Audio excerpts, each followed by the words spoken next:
Almost আমাদের floor প্রাইসের কাছাকাছি চলে গেছে, কিন্তু বিডিং হয়েছিল অনেক কম। অনিশ্চয়তা, নানা জটিলতা, অবশেষে চূড়ান্ত হয়েছে এশিয়ান ক্রিকেট কাউন্সিলের বার্ষিক সাধারণ সভার ভেন্যু। বাংলাদেশেই হতে যাচ্ছে নির্ধারিত সভাটি। মাঠের খেলায় দৃশ্যমান উন্নতি না হলেও বিসিবি প্রেসিডেন্ট আমিনুল ইসলাম বুলবুলের আইসিসিতে কাজের অভিজ্ঞতা এবার কাজে দিয়েছে। তার আন্তর্জাতিক যোগাযোগ আর কৌশলী তৎপরতায় ঢাকায় হবে গুরুত্বপূর্ণ মিটিং। এসিসির মিটিং হবে না, এখন পর্যন্ত আগের সিচুয়েশনেই আছে। হ্যাঁ, যে এইটাই আগের সিচুয়েশনে বলবৎ আছে। আগামী 24 জুলাই রাজধানীর এক হোটেলে হওয়ার কথা সভাটি। শুধু এশিয়া কাপ নয়, পুরো এশিয়া অঞ্চলের ক্রিকেট নিয়েই আলোচনা হবে এই মিটিংয়ে। তবে সশরীরে ভারত অংশগ্রহণ করবে কিনা সেটা এখনও চূড়ান্ত নয়। শোনা যাচ্ছে অনলাইনে যুক্ত হতে পারেন বিসিসিআই প্রতিনিধিরা।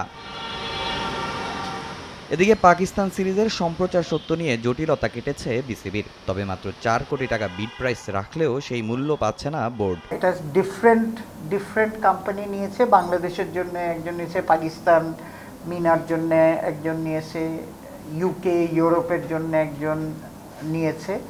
এইভাবে ভাগ করে ইন্ডিয়ার জন্য আলাদা দেওয়া হয়েছে। অলমোস্ট আমাদের ফ্লোর প্রাইসের কাছাকাছি চলে গেছে, কিন্তু বিডিং হয়েছিল অনেক কম।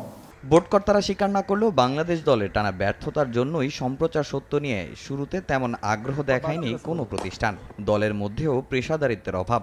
আইপিএল মাতানো মোস্তাফিজের জায়গা হয়নি প্রথম টি-20 একাদশে। ছিলেন না ফর্মে থাকা জাকের আলীও। তবে ম্যানেজমেন্ট থেকে না রাখার ব্যাখ্যা এখন পর্যন্ত পাওয়া যায়নি। ক্রিকঅপস চেয়ারম্যান নাজমুল আবেদিন ফাহিমকেও খুঁজে পাওয়া যায় না। কেন এমন হচ্ছে জানে না বাকি বোর্ড কর্তারাও। I will definitely speak with the president and the board আপনাদের সাজেশন, কারণ আমরা তো দেখছেনই যে আমরা কিন্তু এই প্রেসিডেন্ট আসার পরে আমরা যেটা করার চেষ্টা করতেছি ক্ল্যারিটি রাখার জন্যে। হ্যাঁ, ভুল হতে পারে, ভুল আমরা এখন পলিসি হচ্ছে যে ভুল অ্যাকনলেজ করে ফরওয়ার্ড করার। এসব ভুল থেকে শিক্ষা নিয়ে সামনে আগাতে চায় বিসিবি। পরামর্শ নিতে চায় ক্রিকেট সংশ্লিষ্ট সবার। নিয়ে আপনাদের কাছ থেকে আমরা। তামিম হোসেন, সময় সংবাদ, ঢাকা।